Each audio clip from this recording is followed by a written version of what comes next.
Plusieurs centaines d'auteurs, version numérique, version papier, sur le site Librairie Numérique Monaco.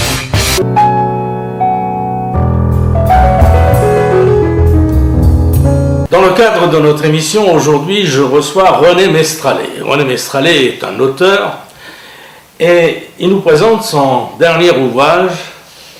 Elle s'appelait Michel. Nous sommes dans les années 40, sous l'occupation, dans un village de la ville d'Orange. Pendant l'occupation allemande, la vie continue. Et dans ce petit village, il y a une jeune fille qui s'appelle Michel. Michel avait, disons, 22, 23 ans. Au cours d'un bal public, elle rencontre un jeune de son âge, une vingtaine d'années. Ce garçon est, comme tous les jeunes de son âge, passionné, et évidemment, contre tout ce qui se passe pendant cette occupation allemande. Avec ses amis de fortune, il décide, un jour, de faire sauter une ligne ferroviaire. Alors malheureusement, non, ils n'y parviendront pas parce qu'en fin de compte, quelqu'un les ayant dénoncés, ils étaient attendus en gare d'Avignon, ils n'ont pas pu faire sauter le train, et étant arrêtés, torturés, etc., ils ne pouvaient pas avouer, sauf qu'ils étaient pris. Donc ils ont été fusillés quelques jours après, un matin, etc. Et l'histoire recommence là parce que Michel, en plus d'avoir perdu son amant, s'est retrouvée enceinte et quelques temps après a accouché de deux petites jumelles qui s'appelaient Marie et Martine. Voilà comment l'histoire s'installe. C'est au départ basé sur des faits réels que me racontait ma belle famille. Oui, alors, c'est une histoire qu'on se raconte de famille en famille.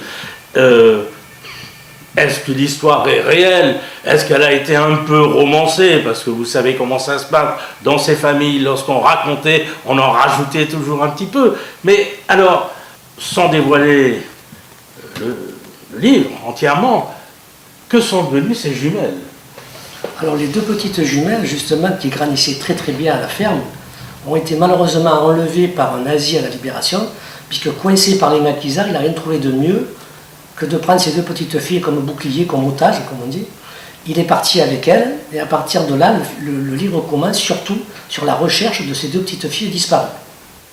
Et la maman, dans tout ça, Michel, qu'est-ce qu'elle devient? Alors la maman, le temps passe, les petites filles, malheureusement, on ne les retrouve toujours pas. Le temps passe, elle va à Berlin voir les Américains de l'après-guerre, etc., pour essayer de trouver des nouvelles, et du nazi, et les deux petites filles. Rien ne se passe, et malheureusement, un jour, Michel décède. Elle ne se suicide pas, elle n'est pas malade, mais elle est au bout de sa vie. Ne trouvant pas ses enfants, étant assez malheureuse, elle se laisse mourir. Voilà, en fin de compte, son destin, sa destinée. Plusieurs centaines d'auteurs, version numérique, version papier, sur le site Librairie Numérique Monaco.